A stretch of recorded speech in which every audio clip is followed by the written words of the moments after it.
সারা রাত বুঝি না করোনা ভাইরাসের ঠেলাঠেলি।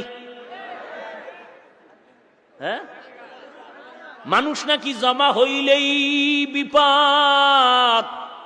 আমি কেমনে বুঝাই, কইলেও দোষ, না কইলেও দোষ। কেমনে বুঝাই?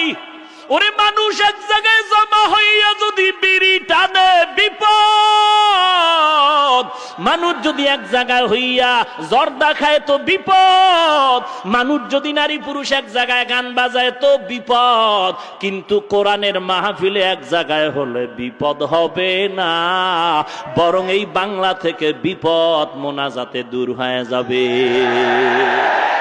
ঠিক কিনা বলো? বুঝাই কেমনে? বুঝাই কেমনে? এটা বুঝাই কেমনে? ওয়াজ মাহফিল বন্ধ, মানুষ জমা হলেই ভাইরাস। হ্যাঁ, আহা, আল্লাহর উপরে ভরসা করি না। বিপদ দেয় কে? নেয় কে? তো আমরা এখানে ডাকিয়ে কারে?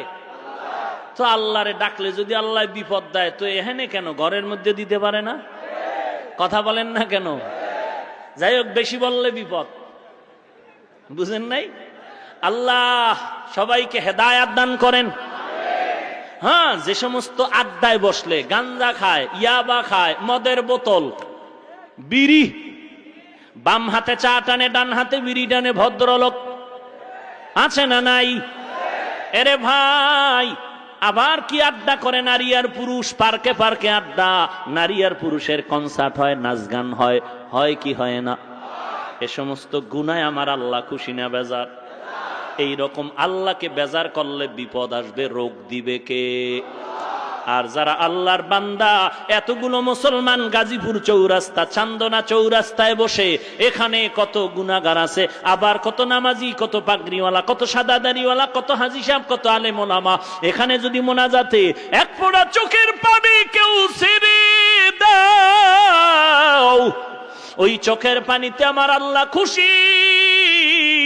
আল্লাহ যদি খুশি হয়, আল্লাহ চাইবে আমার বান্দাকে যেন করোনায় না ধরে।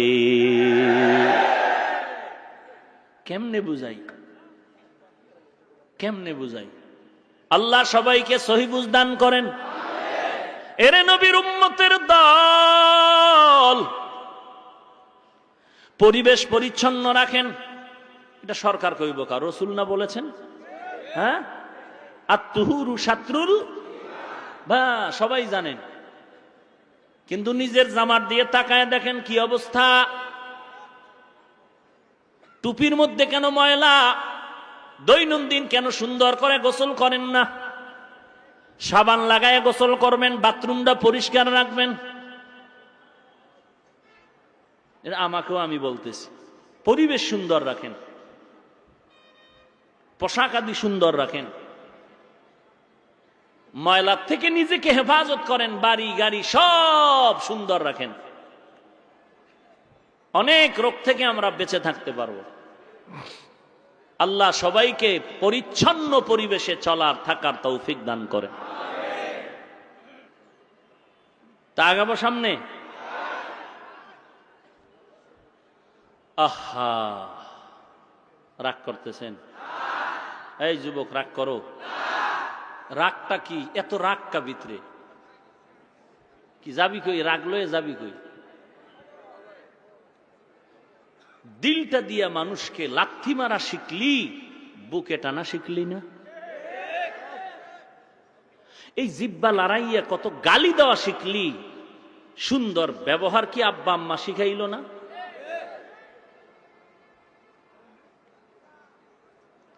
মানুষের ক্ষতি করার গুণটা অর্জন করেছ রে যুবক ভাই, উপকার করার গুণটা কেন অর্জন করতে পারলা না?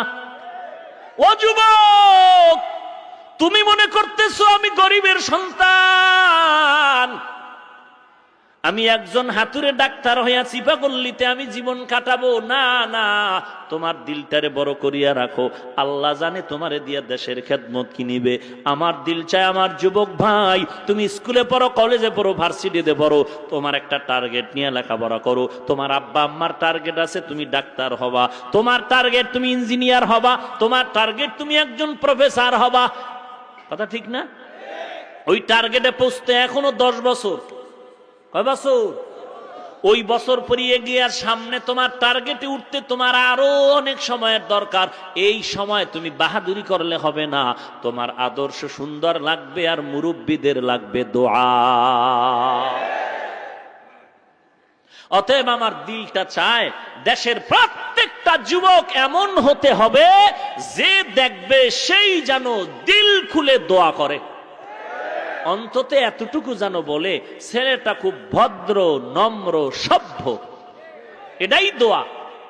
কেউ যেন এই কথা বলতে না পারে ছেলেটা ভালো না। কেন?